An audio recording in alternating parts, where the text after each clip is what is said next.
tutorial daw para sa video ito. Madali lang to mga lods. Tara, gawin natin. Let's go. Gawa po muna tayo ng ating drawing na jacket. Add new project. Tapos po, itap po natin yung library sa taas.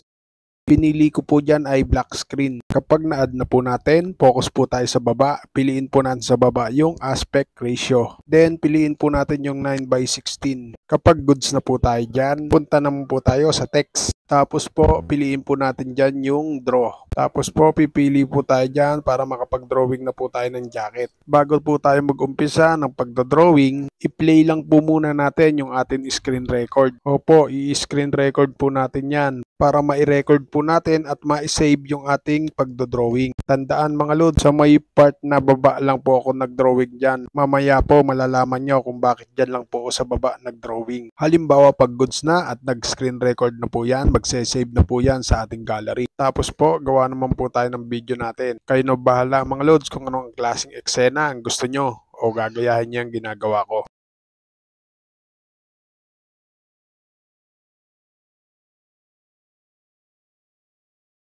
Kapag may eksena na po tayong katulad niyan, mag-umpisa na po tayo. Kuhanin po natin yung in-screen record po natin kanina, yung i-drawing po nating jacket. Itap po natin yung overlay sa baba, add overlay. Itap po natin yung in-screen record po natin, then tap po natin yung add sa baba. Ayan na po yung in-screen record po natin, yung jacket na yan. Siyempre po, ikakrop po natin yan. Focus po tayo sa baba. Piliin po natin dyan yung transform. Tapos po, resize. Siyempre po, ang ititira lang natin yung ating jacket na drawing. Ito po yung sinasabi ko kanina habang nagre-record screen po tayo at habang nagdo-drawing po tayo ng jacket. Kaya sa baba po ako nag-drawing ng jacket para hindi po mahagip yung nasa ibabaw. Kapag goods na po tayo dyan, tap po natin yung arrow sa gilid.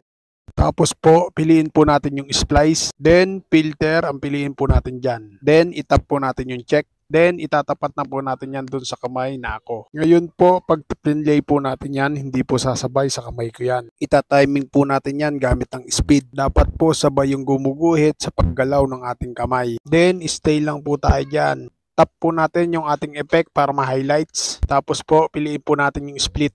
Ngayon po, sa pag-play po natin yan, medyo mabilis po ang pagguhit ng ating karakter sa part na yan. Sabi ko nga po kanina, dyan na po tayo gagamit ng speed. Babaguhin po natin yung speed niyan. Piliin po natin sa baba yung speed. I-adjust lang po natin yan base po sa bilis ng paggalaw o pagguhit ng ating karakter. Kayo na po bahala mag-adjust dito mga lods. Pero kung kakagawa po kayo ng record ng habang nagdo-drawing nasasabay po sa inyong kamay o sa inyong karakter, pwede na ba pong hindi nabaguhin yung speed ng inyong effect. Tapos po kung napapansin nyo yung ating jacket effect, medyo malayo po yan. Dapat po lalapit po yan sa pagdampot ng ating dalawang kamay ng ating karakter. Stay lang po tayo dyan dahil maglalagay po tayo ng keyframe o diamond dyan. Kapag may diamond na po, atras po tayo konti. Lagay po ulit tayo ng diamond. Tapos po, stay lang po tayo dyan sa huling diamond na inilagay natin. Saka po natin i-adjust o galawin yung ating drawing na jacket. Tapat lang po natin dyan sa kamay ng ating karakter. Tapos po, itap po natin yung first layer natin para ma-highlight. Saka po natin itap yung split. Tapos po, abante po tayo. I-timing po natin yung bago ko po ipagpag yung ating jacket. Stay lang po tayo dyan. Tapos split. Tapos po yung nasa gitna, burahin po natin. Tapos po, balik po tayo sa second layer. Burahin po natin yung sobra.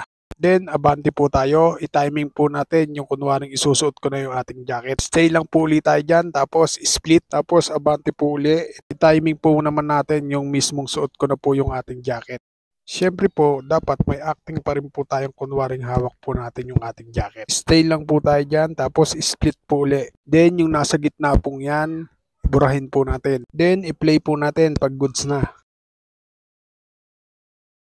Finally, kapag all goods na po, ready to export na po natin yan mga lod. Nasundan ba? Sana nasundan at sana nakatulong. At kung nakatulong, pakishare mo naman ang video ito at para mas marami mong makaalam. Paano mga lods? Salamat sa inyong panonood at thank you Lord. Peace out.